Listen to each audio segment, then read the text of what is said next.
Paz do Senhor a todos, meus irmãos, glória a Deus. Nessa manhã nós estudaremos o Evangelho de Mateus, do capítulo 12. Amém? Espero que todos estejam aí aprendendo, estudando, anotando e que esteja sendo muito proveitoso para vocês, porque está sendo muito proveitoso e é muito gostoso, irmão, estudar a palavra de Deus, a gente aprender. Vamos lá, Evangelho de Mateus, capítulo 12, diz assim: Naquela época, Jesus passou pelas lavouras de cereal em dia de sábado. Seus discípulos estavam com fome e começaram a colher espigas e comê-las. Verso 2. Assim que os fariseus viram aquilo, disseram-lhe: Vê, teus discípulos estão fazendo o que não é lícito em dia de sábado. Verso 1 e verso 2, então, Jesus ele passou por uma lavoura, ele entrou por uma lavoura e os discípulos estavam com fome. E ali estavam os fariseus, de olho no que Jesus estava fazendo, porque a intenção deles era que eles vissem Jesus errando, vissem Jesus pecando, para que eles pudessem acusar Jesus de alguma coisa. Então, eles acusaram os discípulos de Jesus de fazer aquilo que não era lícito dia de sábado. O que a gente aprende aqui já de início? Irmãos, as pessoas estão de olho em nós. As pessoas estão nos observando. E aqui a gente vai ver que Jesus ele responde para eles dentro da palavra. Olha o que Jesus vai dizer aqui no verso 3. Mas Jesus lhe respondeu: Não lestes o que fez Davi quando ele e seus companheiros estavam com fome? Verso 4: Como entrou na casa de Deus e comeram os pães da presença, os quais a lei não lhes permitia comer, nem a ele, nem aos que com ele estavam, mas exclusivamente aos sacerdotes. Então aqui vai narrar uma história que está lá em 1 Samuel 21:6, quando Davi chega até o sacerdote Aimeleque e diz que ele estava em missão, mas na realidade Davi estava mentindo. E Davi chega até o sacerdote e os homens que estavam com ele, todos eles tiveram fome.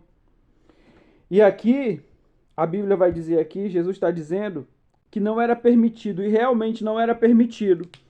Era permitido, aqui está pão da presença, mas é pão da proposição. E era um pão que era apenas servia de alimento para o sacerdote. Outra pessoa não poderia comer. No entanto, o sacerdote permitiu que Davi e os seus homens se alimentassem. E Aimeleque pergunta para ele, está lá em 1 Samuel 21:6, que se eles tinham tido relações sexuais por aqueles dias com alguma mulher.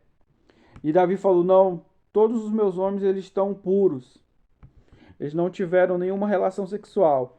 Aí Aimeleque permite com que eles se alimentem com esse pão, o pão da proposição. E Jesus ele usa disso para explicar, para falar para os fariseus. E no verso 5 ele vai dizer assim: Ou não lestes na lei que aos sábados os sacerdotes no templo violam o sábado e contudo são desculpados? É o que eu acabei de falar para vocês. Pois eu vos afirmo que aqui está quem é maior do que o templo. Jesus estava falando dele. Verso 7. Entretanto, se vós soubesseis o que significam estas palavras, misericórdia quero e não holocausto, não teríeis condenado os que não têm culpa. Verso 8. Pois o Filho do Homem é o Senhor do sábado. Então Jesus aqui ele está afirmando a sua soberania perante a lei, que Jesus ele é maior do que a lei. No entanto, ele cumpriu a lei, ele se submeteu à lei. Verso 9 diz assim: o título é Jesus cura no sábado. Tendo Jesus saído daquele lugar, foi para a sinagoga deles. Verso 10. Encontrando-se ali um homem que tinha uma das mãos atrofiada. Mas procurando um motivo para acusar Jesus, eles o questionaram: é lícito curar no sábado? Então, aqui no verso 9, meus irmãos, Jesus ele já tinha saído daquele lugar e foi para a sinagoga. Aqui significa que Jesus ele já tinha passado alguns dias após essa primeira passagem, essa primeira parte que a gente leu. Já havia passado alguns dias e Jesus ele foi para a sinagoga. Aqui, quero falar algo bem interessante para vocês. Quando Jesus, provavelmente aqui era nos seus 2 anos e meio de ministério de Jesus. Por quê, pastor? Quando Jesus já estava no seu 3º ano de ministério, ele já havia sido proibido de entrar nas sinagogas. Por isso eu afirmo a vocês, aqui era 2 anos para 2 anos e meio, porque no 3º ano do seu ministério, Jesus já havia sido proibido de entrar nas sinagogas. E ali, no verso 10, diz que Jesus ele se deparou com um homem de uma mão atrofiada. Não, aqui diz das mãos atrofiadas. E ainda assim, Jesus vai curar aquele homem e os fariseus começam a questionar. Quer dizer, eles queriam pegar Jesus no erro, eles queriam acusar Jesus de alguma coisa. Aí Jesus fala, ele dá a seguinte ideia para eles, do verso 11. Ao que Jesus lhe propôs: qual de vós será o homem que, tendo uma ovelha e num sábado cair em um buraco, não fará todo o esforço para retirá-la de lá? Verso 12. Assim sendo, quanto mais vale uma pessoa do que uma ovelha? Por isso é lícito fazer o bem no sábado. Então Jesus ele que é aqui, ele joga uma reflexão para eles. O que vale mais? Uma vida humana ou uma ovelha? Por quê? Porque existem muitas pessoas que elas são materialistas. Embora Jesus ele fale aqui de uma ovelha, mas aplicando nos nossos dias atuais, são pessoas que são materialistas e dão mais valor ao que é material, dão mais valor para coisas do que para pessoas. Jesus ele está falando e está questionando aqui a respeito disso. E no final do verso 12 ele afirma: é lícito fazer o bem no sábado. Quer dizer, eu vou fazer. Não importa o que vocês pensam, eu vou fazer. E no verso 13 segue dizendo assim: então dirigiu-se ao homem e disse: estende a tua mão. Ele a estendeu e ela foi restaurada e ficou sã. E a mão do homem foi imediatamente curada. No verso 14 diz: diante disso saíram os fariseus e começaram a conspirar como poderiam matar Jesus. Quer dizer, eles não viram, eles viram que eles não podiam acusar Jesus de nada, que eles não estavam encontrando erro algum em Jesus. Aí qual foi a ideia? A única solução é a gente matar ele. A única solução é a gente exterminar, é a gente eliminar ele. Irmãos, a gente aprende aqui que o Senhor Jesus, sabe, como muitas pessoas acham, né? Jesus é lindo, Jesus, né, maravilhoso. Eles atribuem essas características a Jesus. Mas a gente vê aqui um Jesus que é uma ameaça, meu irmão. Jesus era uma ameaça para essa córdia de religiosos. Verso 15. Mas Jesus, sabendo disto, afastou-se daquele lugar. Uma multidão o seguiu, e a todos ele curou. Verso 16. Contudo os advertiu, para que não divulgassem suas obras. Porque, como já havia falado anteriormente aqui, para receber o milagre, toda pessoa está apta, mas para ser testemunha de Cristo, a pessoa precisa do poder de Deus. Como diz em Atos 1:8, recebereis o poder do Espírito Santo e vocês serão as minhas testemunhas. Verso 17. Ao acontecer isso, cumpriu-se o que fora dito pelo profeta Isaías. Verso 18. Eis o meu servo, que escolhi o meu amado, em quem tenho alegria. Farei repousar sobre ele o meu espírito, e ele anunciará justiça às nações. Então, Mateus, mais uma vez aqui ele cita, ele faz essa ligação e essa conexão de Jesus com o Antigo Testamento. E ele diz: cumpriu-se o que foi dito pelo profeta Isaías. O que a gente aprende aqui? Que Jesus, todo o tempo da sua vida, ele caminhou segundo a palavra. Nós temos caminhado segundo a palavra de Deus? Será que eu e você, nós temos caminhado segundo a palavra de Deus? Nós temos conduzido a nossa vida segundo a palavra de Deus? Questionamento que nós precisamos nos fazer. Verso 19. Não se contenderá, nem gritará, nem se ouvirá nas ruas a sua voz. O que isso significa? Significa que ele abrirá mão do seu direito. Jesus abriu mão do seu direito, quer dizer, ele não contenderá, ele não vai atrás do seu direito, ele não gritará, ele não vai, nem se ouvirá nas ruas a sua voz. De maneira nenhuma, ele buscaria o seu próprio direito. Verso 20, não esmagará a cana rachada, nem apagará o pavio que fumega, até que faça vencer a justiça. Verso 21, e em seu nome os gentios colocarão sua esperança. O que significa? No verso 20, quando diz, não esmagará a cana rachada, nem apagará o pavio que fumega, até que se faça vencer a justiça. Significa que Jesus, ainda sendo rejeitado, ainda que ele enfrentou essa rejeição e essa oposição, ele não desistirá do seu povo. Ele não desistirá do seu povo. E no verso 21, e em seu nome os gentios colocarão a sua esperança. Refere-se a nós, refere-se à vinda de Cristo, refere-se nós estamos aguardando a vinda do nosso Mestre. Verso 22, depois disso aconteceu que lhe trouxeram um endemoniado, cego e mudo. Ele o curou, de modo que pôde falar e ver. Verso 23, então toda a multidão ficou atônita e exclamava, este, porventura, o filho de Davi?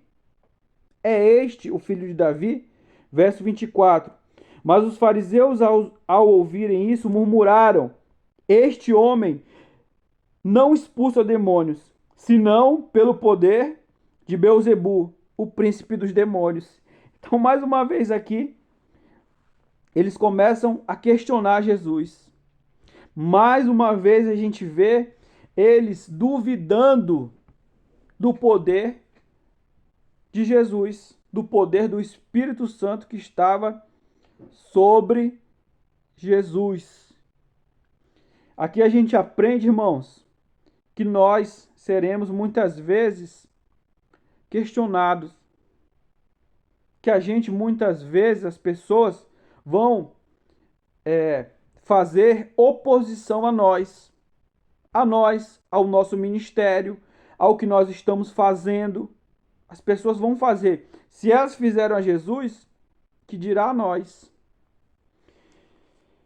Verso 25. Entretanto, Jesus compreendia os pensamentos dele, quer dizer, o Espírito Santo de Deus revelava os pensamentos dos fariseus para Jesus. E lhes afirmou, ainda no verso 25, todo reino dividido contra si mesmo será arruinado, e toda casa ou toda cidade ou casa dividida contra si mesmo não resistirá. O que é que Jesus está falando aqui da casa dividida? Em outras palavras, ele diz, o inferno é unido. No inferno tem união. O inferno, ele é organizado e ele é unido. Para a gente pensar. Verso 26. Se Satanás expulsa Satanás, está dividido contra ele próprio, que eu acabei de falar. como poderá então subsistir o seu reino? Quer dizer, um dos pilares do sustentáculo do reino, do império de Satanás, do império das trevas, é a união, é a organização, é a ordem. Aqui a gente aprende, irmãos, que nós precisamos organizar, ordenar e sermos unidos, porque o inferno, ele é unido para destruir a nossa vida. Existe união no inferno, existe ordem, existe organização no inferno para destruir a nossa vida. Então a gente aprende aqui que nós precisamos também, a nossa fé tem que ser uma fé ordenada, tem que ser uma fé organizada, a nossa vida como um todo. Por isso Paulo vai dizer em 1 Coríntios 14:40, tudo seja feito com ordem e decência. Verso 27. Se eu expulso, Jesus falando, demônios por Belzebu, por quem os expulsam vossos filhos? E por isso eles mesmos serão os vossos juízes. Vossos juízes. Quer dizer, que Jesus questionando eles, se eu faço isso com a ajuda dos demônios, e por que é que vocês não expulsam eles? Por que é que vocês não expulsam eles dos vossos filhos? Jesus questionando eles aqui, Jesus, combatendo a ideia deles de oposição. Verso 28. Mas se é pelo Espírito de Deus que eu expulso demônios, então verdadeiramente é chegado o reino de Deus sobre vós. Aqui o Senhor nos ensina que nós expulsamos demônio com o quê? Jejum, oração e o poder do Espírito Santo sobre as nossas vidas. Verso 29. Ou ainda, como pode alguém entrar na casa do homem forte e roubar-lhe todos os bens sem primeiro amarrá-lo? Só depois disso será possível saquear a sua casa. Jesus ele usa aqui essa linguagem, esse cenário de um homem só pode entrar na casa de um homem forte se primeiro amarrar ele, quer dizer, se primeiro eliminar a oposição. Quem é esse homem forte que Jesus fala aqui nesse verso 29? É Satanás. Em outras interpretações está, ninguém entra na casa do valente. E esse valente que Jesus fala aqui é Satanás. E quando ele diz, amarra ele e depois rouba-lhes os bens, né? Saqueia a casa inteira. O que é isso? É o que ele fez na cruz do Calvário. É o que ele fez na cruz do Calvário e vai dizer lá em Hebreus que Jesus, ele tomou o império da morte que estava sob o domínio de Satanás. Verso 30. Quem não está comigo está contra mim, e aquele que comigo não colhe, espalha. Verso 31. Portanto, eu vos assevero, todos os pecados e blasfêmias serão perdoados às pessoas. A blasfêmia contra o Espírito Santo não será perdoada. Verso 32, qualquer pessoa que disser uma palavra contra o Filho do Homem, isso lhe será perdoado. Porém, se alguém falar contra o Espírito Santo, não lhe será perdoado, nem nesta época, nem no tempo futuro. O que Jesus estava dizendo aqui? Jesus ele estava já aqui ensinando, e ele estava falando que os fariseus estavam blasfemando, porque Jesus ele curava e expulsava demônios pelo poder do Espírito Santo. E os fariseus falaram que era quem? Que era pelo poder dos demônios. Então Jesus está explicando aqui que isso era uma blasfêmia. E essa blasfêmia de forma alguma seria perdoada. Verso 33. Ou fazei a árvore boa e o seu fruto bom, ou a árvore má e o seu fruto mau. Pois uma árvore é conhecida pelo seu fruto. Ele estava falando dos fariseus. Ele estava se referindo aos fariseus. Nesse momento aqui, ele se refere aos fariseus. Lá no capítulo 7 de Mateus, ele se refere aos cristãos. Ele fala da árvore. A árvore boa não pode produzir fruto. A árvore boa não pode produzir fruto mau, nem a árvore má pode produzir fruto bom. E a árvore que não produz fruto nenhum, ela corta e é lançada no fogo. Ele estava falando a respeito dos cristãos. Mas aqui ele está falando a respeito dos fariseus. Verso 34, raça de víboras, como podeis falar coisas boas sendo maus? Pois a boca fala do que está cheio o coração. Aqui Jesus nos ensinando. A boca fala daquilo que o coração está cheio. Muitas vezes as pessoas fazem brincadeiras inconvenientes e elas muitas vezes, né, vêm com a desculpa, dizendo, não é só brincadeira, não, mas é Jesus que está dizendo aqui, que a nossa boca fala daquilo que o nosso coração está cheio. Por isso que a gente vê as pessoas, muitas vezes, com brincadeiras maliciosas, com brincadeiras, aquelas brincadeiras com segundas intenções. Por quê? Porque o coração dessa pessoa está cheio disso. Verso 35. Uma boa pessoa tira do seu bom tesouro coisas boas, mas a pessoa má tira do seu tesouro mau coisas más. O que é isso? A pessoa é boa porque tem coisas boas nela. Existem coisas boas nela, mas a pessoa é ruim porque o mal ela está dentro dela. O que a gente aprende aqui? A gente aprende, irmãos, que, como Davi diz lá no Salmo 119:11, escondi a tua palavra no meu coração para não pecar contra ti. Ou seja, o nosso tesouro é a palavra de Deus. E a nossa bússola, o nosso GPS é a palavra de Deus.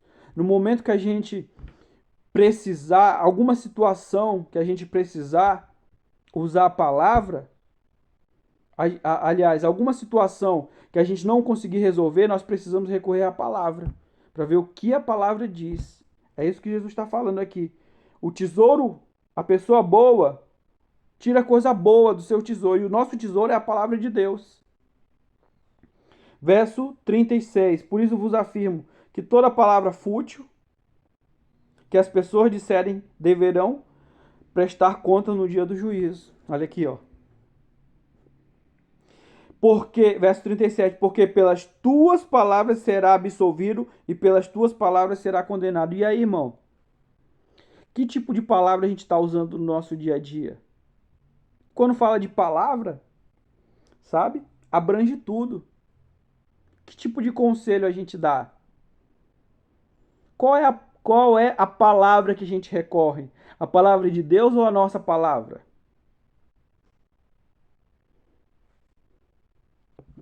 E Jesus está dizendo aqui que pelas nossas palavras nós seremos absolvidos ou seremos condenados. Pelas nossas palavras. Mas é a palavra que a gente usa. É a nossa palavra, é a nossa opinião? Ou é a palavra dele, a opinião dele, o que ele nos ensina? Verso 38, a partir do verso 38, Jesus vai falar a respeito da ressurreição. Diz assim: então alguns dos mestres da lei e fariseus lhe pediram, mestre, queremos ver de tua parte algum milagre. Verso 39, ao que Jesus respondeu, uma geração perversa e adúltera pede um sinal miraculoso. Todavia, nenhum sinal lhe será dado, exceto o sinal miraculoso do profeta Jonas. Então, às vezes, irmãos, as pessoas ficam com aquele discurso. Eu só vou para a igreja quando eu sentir no coração.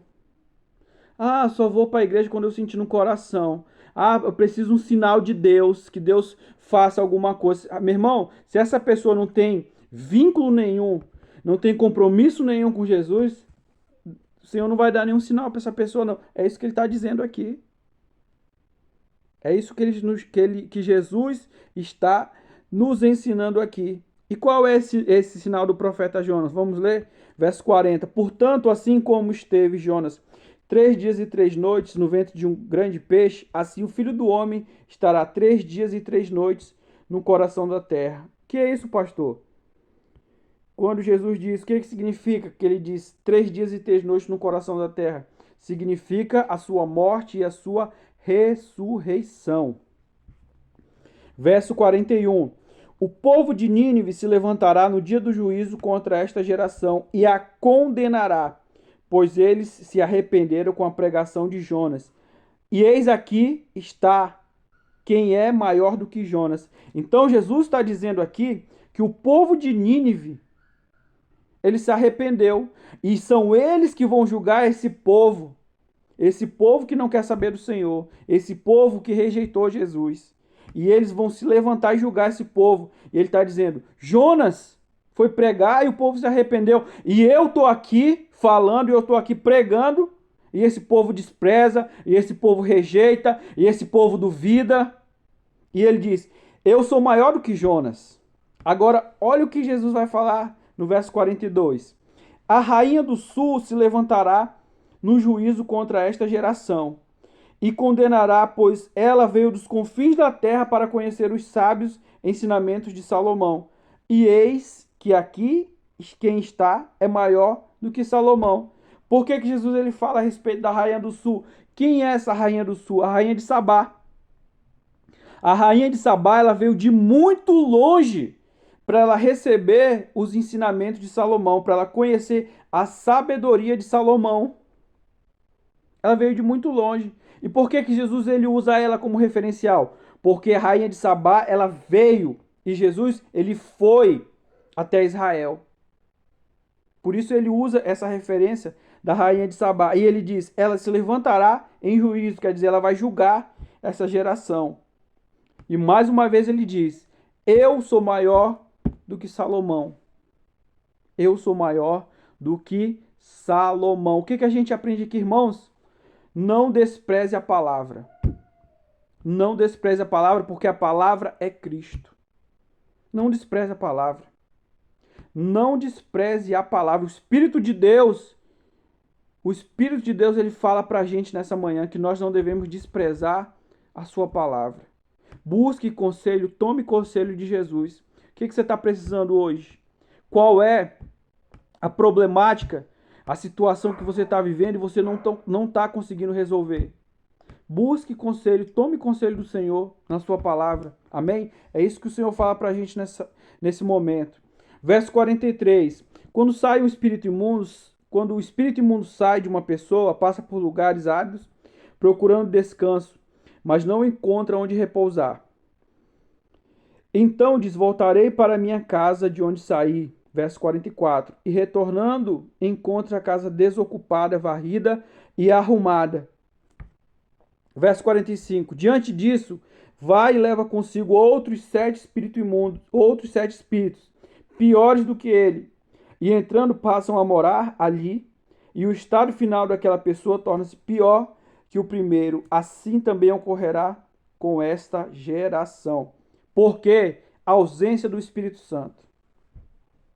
Quando ele se refere à casa, o espírito imundo ele sai do lugar. Em outras versões diz a casa, refere-se à vida das pessoas, refere-se à nossa vida. E ele diz: essa casa ela está desocupada, ela está vazia, quer dizer, a ausência do Espírito de Deus. Irmãos, a gente só vence, a gente só permanece, a gente progride espiritualmente por causa do Espírito Santo. É o Espírito Santo, irmãos. A sabedoria, inteligência, conhecimento, sabe, talento, nada disso importa e tem valor algum. A vida espiritual é o Espírito Santo que sustenta a vida do cristão. É o Espírito de Deus que sustenta a vida do cristão. Porque, em outras palavras aqui, se não é o Espírito de Deus, é o diabo. Se não é o Espírito Santo de Deus, é o diabo que vai ganhando terreno na vida da pessoa. Vamos lá? Chegamos ao final. Tem por título: A Mãe e os Irmãos de Jesus.